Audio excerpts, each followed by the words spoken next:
Students, আজকে তোদেরকে আমি গোলক সংক্রান্ত অঙ্কগুলো করাবো, গোলকের চ্যাপ্টারটা করাবো। সব থেকে সহজ তোদের বইয়ের মধ্যে বলতে পারিস, বইয়ে যত অঙ্ক আছে তার থেকে সহজ অঙ্ক এটা। দুটো সূত্র, মেনলি দুটো সূত্র আছে, সেই দুটো সূত্রের সাহায্যেই সমস্ত অঙ্ক হয়ে যাবে।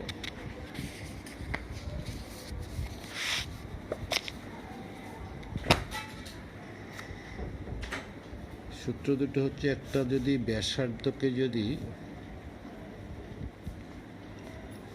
ইকুয়াল টু আর একক ধরি, তাহলে আচ্ছা এই প্রসঙ্গে একটু বলি, এটা গোলকের তল কটা? তল হচ্ছে একটি, মাত্রা তিনটি। মাত্রা মানে দৈর্ঘ্য বস্তু উচ্চতা, মাত্রা তিনটি, তল একটি। যদি অর্ধগোলক হয় তাহলে সেক্ষেত্রে তল হয়ে যাবে দুটি। তাহলে এখানে ব্যাসার্ধ যদি আর একক হয় তাহলে সমগ্র তল অথবা বক্রতল একটা, যেহেতু তল একটাই তাহলে বক্রতলের ক্ষেত্রফল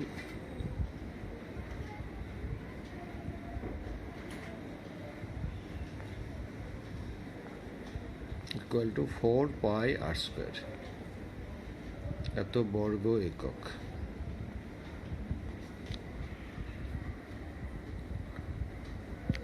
আর আয়তন হলো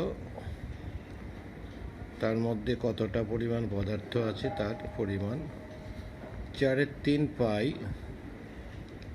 আর কিউব, এত ঘন একক।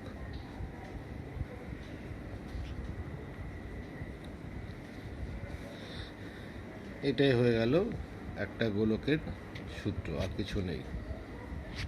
অর্ধগোলক যদি হয়, অর্থাৎ গোলক যদি অর্ধেক হয়, শুধু অর্ধগোলক ব্যাপারটা বা অর্ধগোলক দু রকম, একটা হচ্ছে নিরেট অর্ধগোলক আর একটা ফাঁপা।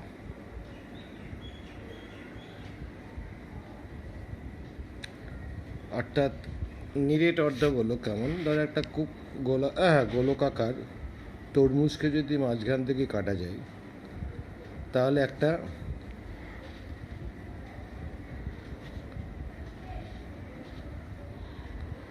এরকম একটা তল পাওয়া যায়। তাহলে এটা হচ্ছে সমতল আর বাকিটা হচ্ছে বক্রতল। তাহলে নিরেট অর্ধগোলক হলে তার হচ্ছে তল দুটি,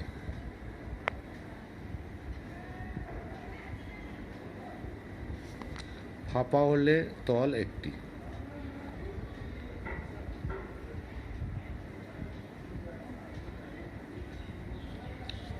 ফাঁপা হলে এক্ষেত্রে আবার বলা যায়, ফাঁপা যদি আমি ধরি তার তল দুটোও বলা যায়, একটা ভিতরের তল একটা বাইরের তল। যেমন ওরা বাটি যেমন দুটো তল, ভিতরের দিকে একটা তল আছে, বাইরের দিকেও একটা তল আছে, কিন্তু আমরা সাধারণত একটা অর্ধগোলকের বাইরের তলটাকেই ভাবি, ভিতরের তলটাকে ভাবি না। যদি কোনো অঙ্কে এরকম দুটো তলের কথা বলে দেয় সেক্ষেত্রে আমরা দুটো তল দিয়ে অঙ্ক করব, কিন্তু নর্মালি আমরা ফাঁপা গোলক বলতে একটা তলকেই বুঝি। তাহলে যখন নিরেট অর্ধগোলক হবে তখন বক্রতলের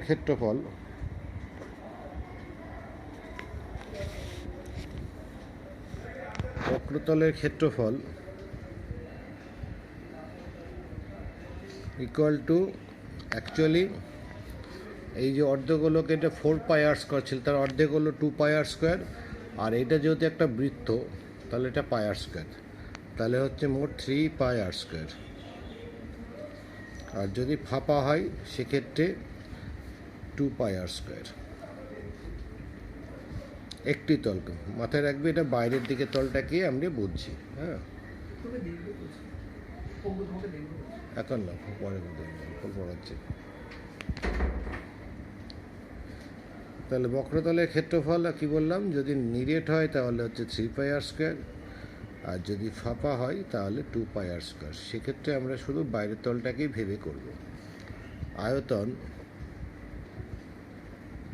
দুটো একই হবে, 2/3 পাই আর কিউব, এটাও 2/3 পাই আর কিউব। এটা আমার পার্থক্য কিছু নেই, একই হবে, 2/3 পাই আর কিউব।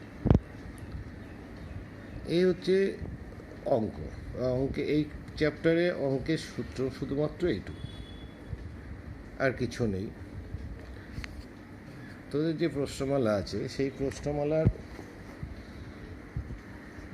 অঙ্ক করে যাওয়ার মতো অঙ্ক আমি দেখছি না একটাও। শেষের দিকে একটা অঙ্ক শুধু করে দিতে হবে আমি জানি, তাছাড়া কোনো অঙ্ক করে দেওয়ার মতো নেই। আমি সব অঙ্কগুলো মুখে এমনি আলোচনা করছি।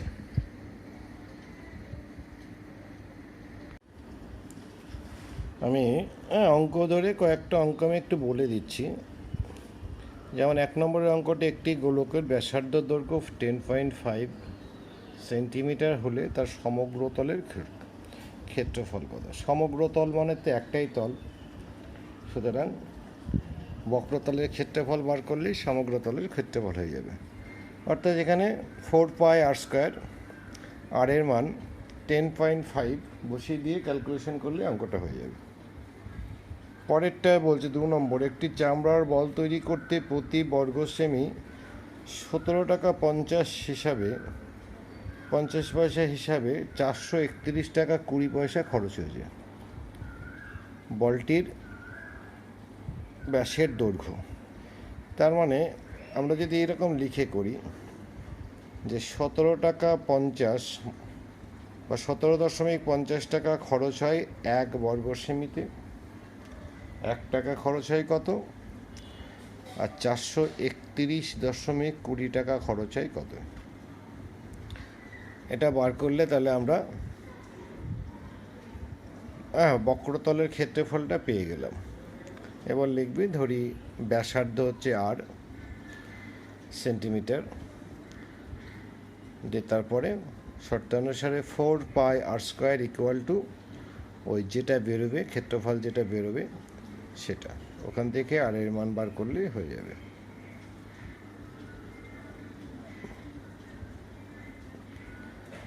এর পরেরটা হচ্ছে, স্কুলে শটপাট খেলার জন্য একটি বল ব্যবহার করা হয়, তার ব্যাসের দৈর্ঘ্য 7, বলটি কত ঘন সেমি লোহা আছে? 7 ব্যাস দেওয়া আছে, ব্যাসার্ধ 7/2, অতএব আয়তন বার করো। আয়তন হচ্ছে 4/3 পাই আর কিউব, 4/3 পাই, আর এর মান 7/2 বসিয়ে দিলেই অঙ্ক হয়ে যাবে।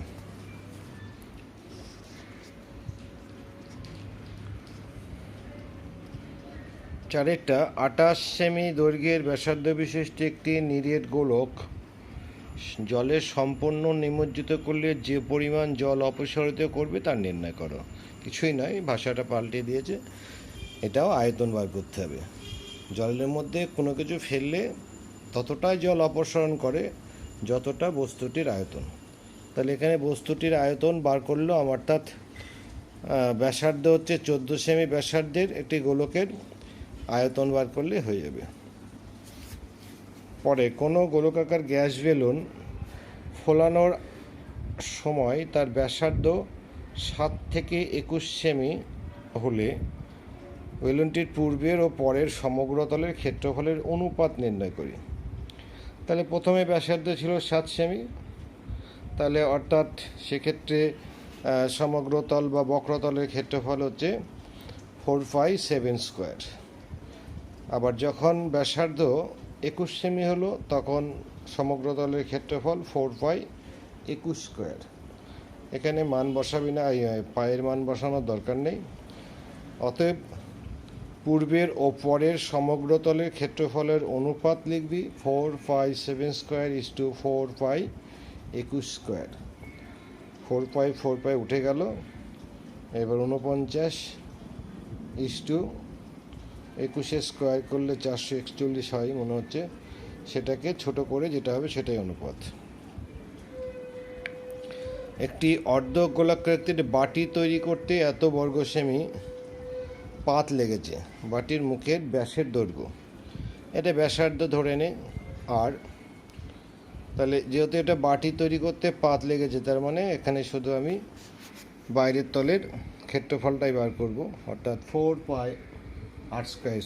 পাই আর স্কোয়ার ইকুয়াল টু যেটা দেওয়া আছে ওটা 2 পাই আর স্কোয়ার ইকুয়াল টু 127.2 ওখান থেকে আর এর মান বের করলে ব্যাসার্ধ বেরোবে, তাকে 2 দিয়ে গুণ করলে ব্যাস বেরোবে।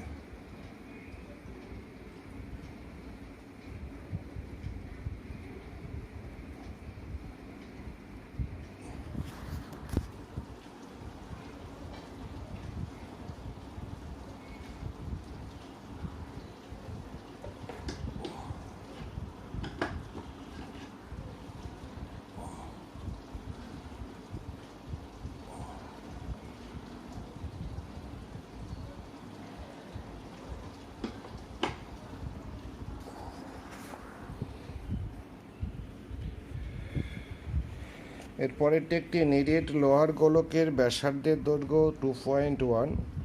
গোলকটিতে কত ঘন সেমি লোহা আছে? এটা আর কিছু বললাম না, কিছুই বললাম না, এটা তোরা নিজেরা করবি।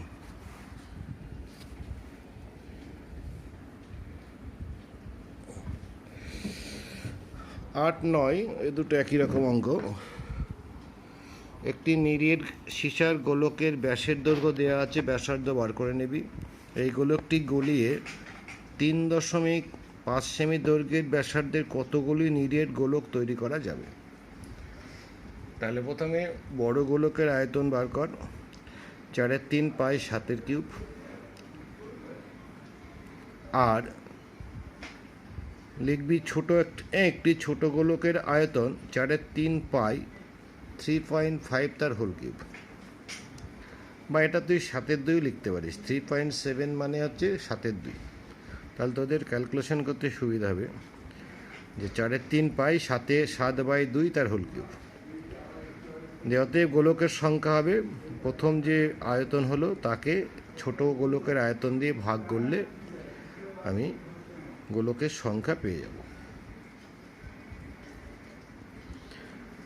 9টা হচ্ছে 3 সেমি 4 সেমি 5 সেমি দৈর্ঘ্যের ব্যাসার্ধের 3টি নিরেট তামার গোলক গলিয়ে একটি বড় গোলক করা হলো।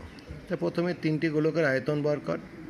4/3 পাই 3 কিউব যোগ 4/3 পাই 4 কিউব যোগ 4/3 পাই 5 কিউব। 4/3 পাই কমন নেবি, 3 কিউব 27, 4 কিউব 64, 5 কিউব 125, যোগ করলে দেখবি 216 হবে। তাহলে হলো 4/3 পাই 216 ঘন সেন্টিমিটার। আর লিখবি বড় গোলকের ব্যাসার্ধ ধরে বড় হাতের আর ধরে নিস, বড় হাতের আর। তাহলে 4/3 পাই বড় হাতের আর কিউব ইজ ইকুয়াল টু ওই 4/3 পাই 216, এবং 4/3 পাই উভয় দিক থেকে উঠে গেল। তাহলে আর এর মান হবে 6, 216 ঘনমূল 6। 10টা একটি অর্ধগোলাকৃতি গম্বুজের ভূমিতলের ব্যাসের দৈর্ঘ্য 42 ডেসিমিটার। গম্বুজ বলতে সাধারণত মানে কোনো মন্দির না, মসজিদের উপরে যে অর্ধগোলকটা থাকে সেটাকেই গম্বুজ বলা হয়। তাই গম্বুজ বলতে আমরা এখানে তার যে তলটা শুধু বক্রতলটাই বুঝবো। উপরিতল বলতে একটাই তল, এখানে বক্রতল। তাহলে ব্যাস দেওয়া আছে 42, ব্যাসার্ধ বার করে নে। তারপরে গম্বুজ মানে অর্ধগোলক বললাম, তাহলে অর্ধগোলকের উপরিতল বা বক্রতলের ক্ষেত্রফল বার কর, 2 পাই আর স্কোয়ার, এই সূত্র। যেটা হবে, এখানে একটা ব্যাপার আছে, এখানে ব্যাসের দৈর্ঘ্য দেওয়া আছে ডেসিমিটারে, এটাকে মিটারে নিয়ে যাবি, কারণ প্রতি বর্গ মিটারে হিসাব দিয়েছে। ওটাকে মিটারে নিয়ে গিয়ে ক্ষেত্রফল বার করবি, তাকে 35 দিয়ে গুণ করলে কত খরচ হয় বেরিয়ে যাবে। 11টা একই ধাতুর পাত থেকে দুটি ফাঁপা গোলকের ব্যাসের দৈর্ঘ্য 21 সেমি এবং 17.5 সেমি। তাহলে বলে যে গোলক দুটি তৈরি করে যে পরিমাণ ধাতুর পাত লেগেছে, ধাতুর পাত মানে সবসময় ক্ষেত্রফল, আর কতটা পরিমাণ ধাতু লেগেছে বললে আয়তন। তাহলে এখানে ধাতুর পাত লেগেছে মানে আমি ক্ষেত্রফল বার করব। তার মানে প্রথমটা ব্যাসার্ধ হবে 21/2 আর তারপরেরটা ব্যাসার্ধ হবে 17.5/2। তাহলে একবারেই করে দিতে পারিস। ধাতুর পাতের অনুপাত হচ্ছে 4π 21/2 তার হোল স্কোয়ার ইস টু 4 × π 17.5/2 তার হোল স্কোয়ার। দোকান থেকে অনুপাতটা ছোট করলে যেটা হবে সেটাই অঙ্ক। এই একটি অঙ্ক আছে 12 অঙ্কটা, যেটা হয়তো আমি করিয়ে দেব। একটি ধাতব গোলকের উপরিতল এমনভাবে কেটে নেওয়া হলো যে নতুন গোলকের বক্রতলের ক্ষেত্রফল ঠিক আগের গোলকের ঠিক অর্ধেক হয়। কেটে নেওয়া অংশের আয়তনের সঙ্গে অবশিষ্ট গোলকের আয়তন অনুপাত নির্ণয় করি। তো এই অঙ্কটা আমি করিয়ে দিচ্ছি। তাহলে প্রথমে আমি ধরে নিচ্ছি, ধরি ব্যাসার্ধ r একক। তাহলে বক্রতলের ক্ষেত্রফল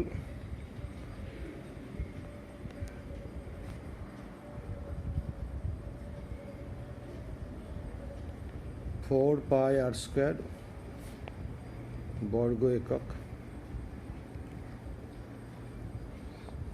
এইবার বলছি একটা নতুন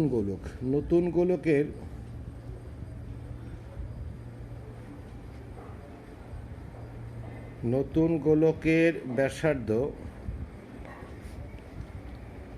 r1 ধরলাম, ঠিক আছে, r1 একক ধরি। নতুন গোলকের ব্যাসার্ধ r1 একক। তাহলে এখানে বলেছে অতএব বক্রতলের ক্ষেত্রফল কত?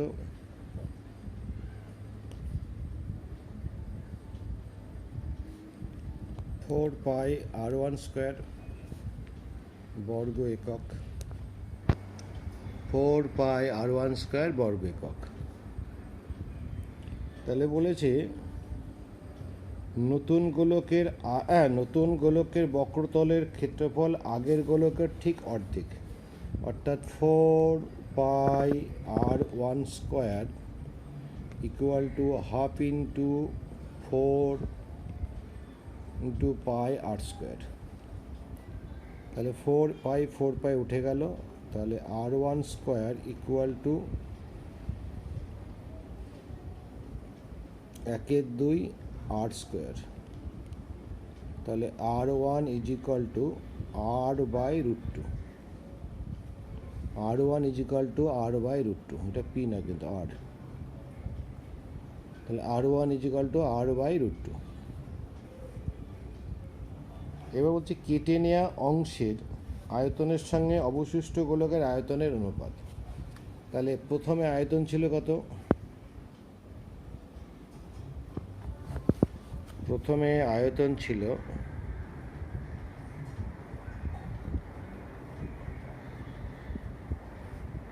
4/3 পাই r³। এটা ঘন একক। 4/3 পাই r³ ঘন একক। আর এখন কত হলো? নতুন গোলকের আয়তন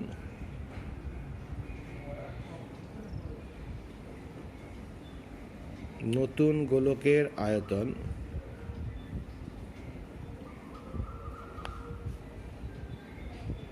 3.5 পাই r1³, এত ঘন একক। তাহলে কতটা বাদ গেল? কেটে নেওয়া অংশের আয়তন, কেটে নেওয়া অংশের আয়তন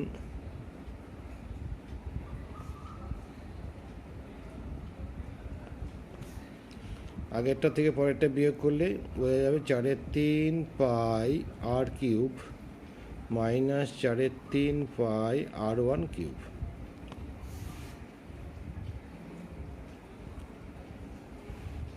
এত ঘন একক। চারের 3 পাই আর কিউব মাইনাস চারের 3 পাই আর 1 কিউব। তাহলে আমাকে চেয়েছে কেটে নেওয়া অংশের সঙ্গে অবশিষ্ট গোলকের আয়তন। তো অবশিষ্ট গোলকের আয়তন এইটা চারের 3 পাই পাই আর 1 কিউব, আর এইটা হচ্ছে কেটে নেওয়া অংশ। তাহলে অতএব আয়তন ইকুয়াল টু চারের 3 পাইটা আমি কমন নিয়ে নিলাম, তাহলে r cube minus R 1 cube is to চারের 3 পাই আর 1 কিউব। এটা উঠে গেল, তাহলে পড়ে থাকলো R 1 cube minus R cube minus R 1 cube is to R 1 cube. আমাকে এখানে আমি আর 1-এর মানটা বার করে রেখেছি, আর 1-এর মানটা তাহলে বসিয়ে দিই। তাহলে আর কিউব, বা আমি যদি আর এর মানটা বসিয়ে দিই তাহলে সুবিধা হবে। আর এর মান বা এখানে r is equal to √2 r1, r is equal to √2 r1। তাহলে এখানে আর এর জায়গায় আমি √2 r1 বসিয়ে দিলাম, তার whole cube minus r1 cube is to r1 cube. তাহলে এটা হচ্ছে 2√2 হবে, 2√2 r1 cube minus r1 cube is to r1 cube. এবার r1 কমন নে, 2√2 minus 1 is to r1 cube. তাহলে r1 আর উঠে গেল, তাহলে 2√2 মাইনাস 1 ইস টু 1। আমি একটু উত্তরটা দেখি ঠিক করলাম কিনা।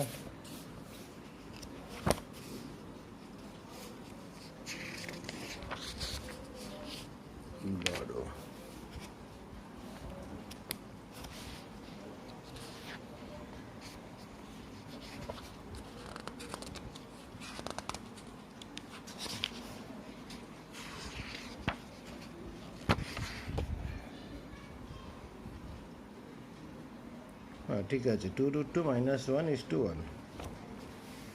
তাহলে এই একটা অঙ্কই শুধু করিয়ে দেওয়ার মতো অঙ্ক আছে, তাছাড়া কোনো অঙ্ক আশা করছি করাতে হবে না, তোরা সবই পারবি। আমি এই অঙ্কটার ছবি তুলে পাঠিয়ে দেবো বলে। এরপরের অঙ্কগুলো আবার আমি আলোচনা করছি। 13 অঙ্কটা 14 সেমি দৈর্ঘ্যের ব্যাসার্ধ বিশিষ্ট একটি ভূগোলকের অক্ষটির বক্রতলে 0.7 সেন্টিমিটার দৈর্ঘ্যের ব্যাসার্ধ বিশিষ্ট দুটি বৃত্তাকার ছিদ্র করা হয়েছে।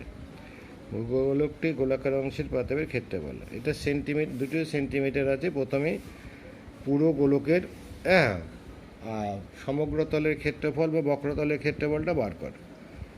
তাহলে গোলকের বক্রতলের ক্ষেত্রফল 4 পাই 14 স্কোয়ার বর্গ সেমি।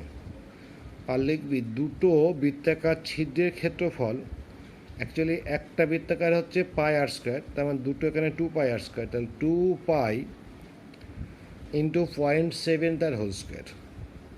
কী বললাম? 2 পাই 0.7 তার হোল স্কোয়ার। দুটোরই ক্ষেত্রফল বার করে নিয়ে প্রথমটা থেকে দ্বিতীয়টা বিয়োগ করে দে, তাহলে উত্তর চলে আসবে। 14 অঙ্কটা 1 নম্বরের অঙ্ক হিসাবে বা 2 নম্বরের অঙ্ক হিসাবে থাকে। 8 সেমি দৈর্ঘ্যের ব্যাসার্ধের একটি নিরেট গোলককে গলিয়ে 1 সেমি ব্যাসার্ধের কয়টি নিরেট গুলি তৈরি করা যাবে? দুটোই ব্যাসার্ধই দেওয়া আছে।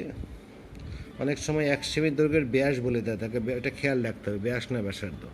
এখানে দুটোই ব্যাসার্ধ বলেছি যখন, তাহলে প্রথমটা বড় গোলকের আয়তন 4/3 পাই 8 কিউব, 4/3 পাই 8 কিউব ঘন সেন্টিমিটার।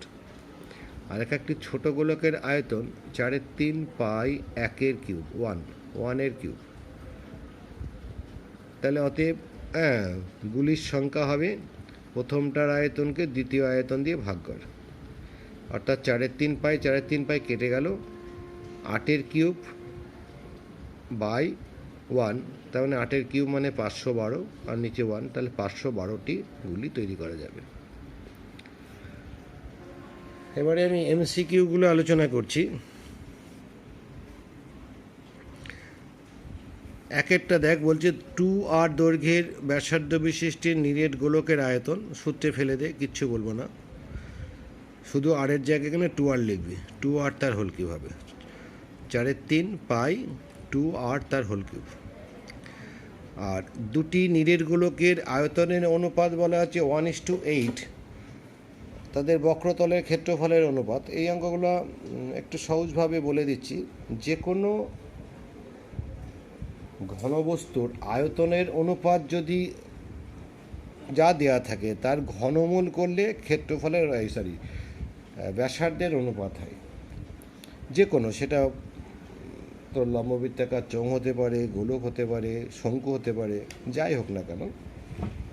তা এখানে দেখ দেওয়া আছে আয়তনের অনুপাত 1:8, তাহলে এখানে লিখবো আমরা ব্যাসার্ধের অনুপাত, দুটোকেই ঘনমূল করে দেবো 1:2, আর ক্ষেত্রফল মানে তার হোল স্কোয়ার হবে দুটোরই, তাতে ক্ষেত্রফলের অনুপাত হবে 1/2, তার মানে 1:4। বাকি 3-এরটা পারবি তোরা, 4-এরটা পারবি, 5-এরটাও পারবি। 5-এরটা একটি নিরেট গোলকের বক্রতলের ক্ষেত্রফল ও 3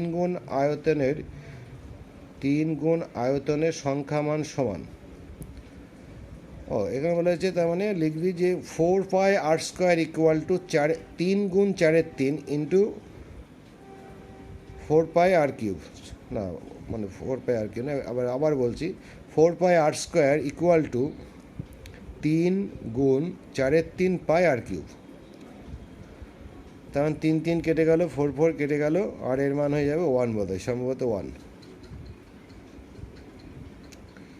সত্য মিথ্যা? একটি নিরেট গোলকের ব্যাসার্ধ দ্বিগুণ করলে গোলকটির আয়তন দ্বিগুণ। ভুল কথা, 8 গুণ হয়ে যাবে। ব্যাসার্ধ দ্বিগুণ হলে আয়তন 8 গুণ হবে, নট দ্বিগুণ। তারপর এটা দুটি অর্ধগোলকের ক্ষেত্রফলের অনুপাত 4:9, তাদের ব্যাসার্ধের অনুপাত হচ্ছে 2:3। ঠিকই আছে, ওই যে বললাম ক্ষেত্রফলের অনুপাত, ক্ষেত্রফল থাকলে তার বর্গমূল করবি, তাহলে ব্যাসার্ধ অনুপাত হয়ে যাবে 2:3। ঠিক আছে। এটা একটি তল বিশিষ্ট ঘনবস্তুর নাম হচ্ছে একটি তল। যেহেতু এখানে একটাই আছে, তার মানে এটা হচ্ছে গোলক। একটি নিরেট অর্ধগোলকের সমতলের সংখ্যা একটি, কিন্তু তলের সংখ্যা দুটি, কিন্তু সমতলের সংখ্যা একটি। আর একটা হচ্ছে একটি নিরেট অর্ধগোলকের ব্যাসার্ধের দৈর্ঘ্য 2r একক হলে সমগ্র তলের ক্ষেত্রফল, ওটা 4πr² জায়গায় 2r তার হোল স্কোয়ার হবে, তার মানে 4, তার মানে 16 হয়ে যাবে মনে হচ্ছে। সরি ভুল বলেছি, এটা নিরেট বলেছে, মানে অর্ধগোলক, নিরেট অর্ধগোলক হলেই সমগ্র তল হবে 3πr²। তা 3π সূত্রটা হচ্ছে 3πr², কিন্তু এখানে হচ্ছে 3π, আর এর মান 2r তার হোল স্কোয়ার, তার মানে হয়ে যায় 2r তার হোল স্কোয়ার 4, আর এখানে 3, 12πr², এখানে 12 হবে। এরপরে এসিকিউগুলো করিয়ে দিই। একটি নিরেট অর্ধগোলকের আয়তন এবং সমগ্র তলের ক্ষেত্রফলের সংখ্যামান সমান। নিরেট অর্ধগোলক, আগের অঙ্কটার মতো, অর্ধগোলক, নিরেট অর্ধগোলকের আয়তন 2/3πr³, আর সমগ্র তলের ক্ষেত্রফল হচ্ছে 3πr²। সে দুটোকে পরস্পর সমান করে দেবে, ওখান থেকে আর এর মান পেয়ে যাবি। একটি নিরেট অর্ধগোলকের বক্রতলের ক্ষেত্রফল, নিরেট গোলকের বক্রতলের ক্ষেত্রফল একটি নিরেট লম্ববৃত্তাকার চোঙের বক্রতলের ক্ষেত্রফলের সমান। শুধু বক্রতলের ক্ষেত্রফল সমান। চোঙটির উচ্চতা, ব্যাসার্ধের দৈর্ঘ্য উভয়ই 12 সেমি। চোঙটির উচ্চতা এবং ব্যাসের দৈর্ঘ্য উভয়ই 12 সেমি। গোলকটির ব্যাসার্ধ কত? গোলকটির ব্যাসার্ধ 8 ধরে নে, আমি নাই করে দিচ্ছি এটা। গোলকের ব্যাসার্ধ 8 ধরলে তাহলে এর বক্রতল হচ্ছে, বক্রতলের ক্ষেত্রফল 4 pi R square, 4 pi R square. এটা ইকুয়াল টু হবে নিরেট লম্ববৃত্তাকার চোঙের বক্রতলের ক্ষেত্রফল, মানে 2 পাই আর এইচ। 2 পাই আর এর মান এখানে হচ্ছে আর এর মান 6, এইচ এর মান 12। 2 পাই আর এইচ, তাহলে এখান থেকে আর এর মান পেয়ে যাবে। পাই পাই উঠে গেল, 4টাকে দিকে নিয়ে এখান থেকে আর ইজিক্যাল টু পেয়ে যাবে। 4-এর অঙ্কটা দেখ, ও না 3-এর অঙ্কটা। একটি নিরেট অর্ধগোলকের সমগ্র তলের ক্ষেত্রফল, নিরেট অর্ধগোলক মানে 3 পাই আর স্কোয়ার, সমগ্র তল হচ্ছে 3 পাই আর স্কোয়ার, 3 পাই আর স্কোয়ার। আর নিরেট গোলকের বক্রতলের ক্ষেত্রফল, একটি নিরেট গোলকের বক্রতলের ক্ষেত্রফল সমান মানে 4 পাই আর স্কোয়ার, 4 পাই আর 1 স্কোয়ার। দুটো আলাদা গোলক, দুটো আর ধরা যাবে না, একটা আর একটা। তাহলে অর্ধগোলক এবং গোলকের ব্যাসার্ধের দৈর্ঘ্যের অনুপাত লিখি। তাহলে এখান থেকে পাই পাই উঠে গেল, তাহলে R/R1 মান বার করতে হবে। R/R1 ইজিক্যাল টু কত সেটা বার করলে হয়ে যাবে।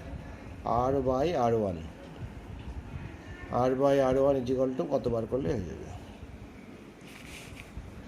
এরপরেরটা দেখ, একটি নিরেট অর্ধগোলকের বক্রতলের ক্ষেত্রফল S, তার মানে S is equal two 4 pi R square, মানে আর ব্যাসার্ধ আর ধরে নিবি। আয়তন V ইজিক্যাল টু 4/3 পাই আর কিউব।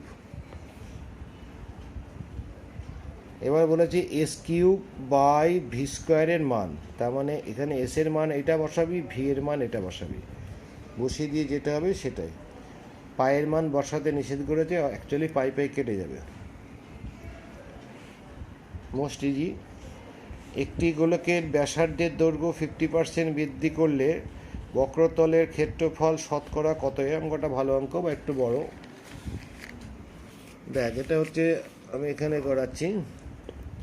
প্রথমে ব্যাসার্ধ আর ধরলে আয়তন কত? এটা ব্যাসার্ধ ধরে, তাহলে আয়তন হবে 4/3 পাই আর কিউব। আমি কিন্তু সব লিখছি না, তোরা লিখে করিস। ব্যাসার্ধ আর একক হলে আয়তন হচ্ছে বক্রতলে, বক্রতলের ক্ষেত্রফল বলেছে, তাহলে 4 pi R square, 4 pi R square, 4 pi R square. বক্রতলের ক্ষেত্রফল হচ্ছে 4 পাই আর স্কোয়ার। আর 50% বৃদ্ধি করা মানে আর প্লাস R/2 হবে, তার মানে 3R/ তখন ব্যাসার্ধ হয়ে যাবে 3R/2। আর তখন তাহলে বক্রতলের ক্ষেত্রফল হচ্ছে 4 পাই আর স্কোয়ার, মানে এখানে হচ্ছে 3R/2 তার হোল স্কোয়ার। তাহলে এটা কত হলো বার করবি। এটা অ্যাকচুয়ালি তাহলে হয়ে যাবে 3×9, আর এখানে 4 কেটে যাবে, তাহলে 9 পাই আর স্কোয়ার। 4 আর এটাকে 4, এই 4 কেটে যাবে, তাহলে 9 পাই আর স্কোয়ার। এটা হলো 4 পাই আর স্কোয়ার। তাহলে বৃদ্ধি হলো কত? তাহলে বাড়লো কত? 4 পাই আর স্কোয়ার, এটা করলে 9 পাই আর স্কোয়ার হচ্ছে, তাহলে বাড়লো, বৃদ্ধি হলো, দুটো বিয়োগ করলে 5 পাই আর স্কোয়ার হচ্ছে, বৃদ্ধি হলো 5 পাই আর স্কোয়ার। 9 পাই আর স্কোয়ার থেকে 4 পাই আর স্কোয়ার, 4 পাই আর স্কোয়ারটা বিয়োগ করতে হবে। তাহলে শতকরা বৃদ্ধি কত? তাহলে 5 পাই আর স্কোয়ার বাই যেটা ছিল 4 পাই আর স্কোয়ার ইন্টু 100, তাহলে 125% বৃদ্ধি পাচ্ছে, 125% বৃদ্ধি পাবে। আচ্ছা ঠিক আছে, তাহলে অঙ্ক আজকে এই পর্যন্ত রাখছি, ঠিক আছে? তোরা সমস্ত অঙ্ক কিন্তু করে আমাকে দেখাবি প্রত্যেককে। আমি তো বেশিরভাগ তো করিয়ে দিচ্ছি, আর আজকে তোদের অঙ্ক সব করতে দিলাম। সমস্ত অঙ্ক করে আপলোড করবি প্রত্যেকে, আর যে পারবি না আমাকে সেটা হোয়াটসঅ্যাপেই ইন্ডিকেট করে জানাবি যে এই নম্বরে অঙ্কটা আমি পারিনি। যেগুলো পারবি না আমি খাতায় করে আপলোড করে দেবো। থ্যাংক ইউ স্টুডেন্টস, রাখছি।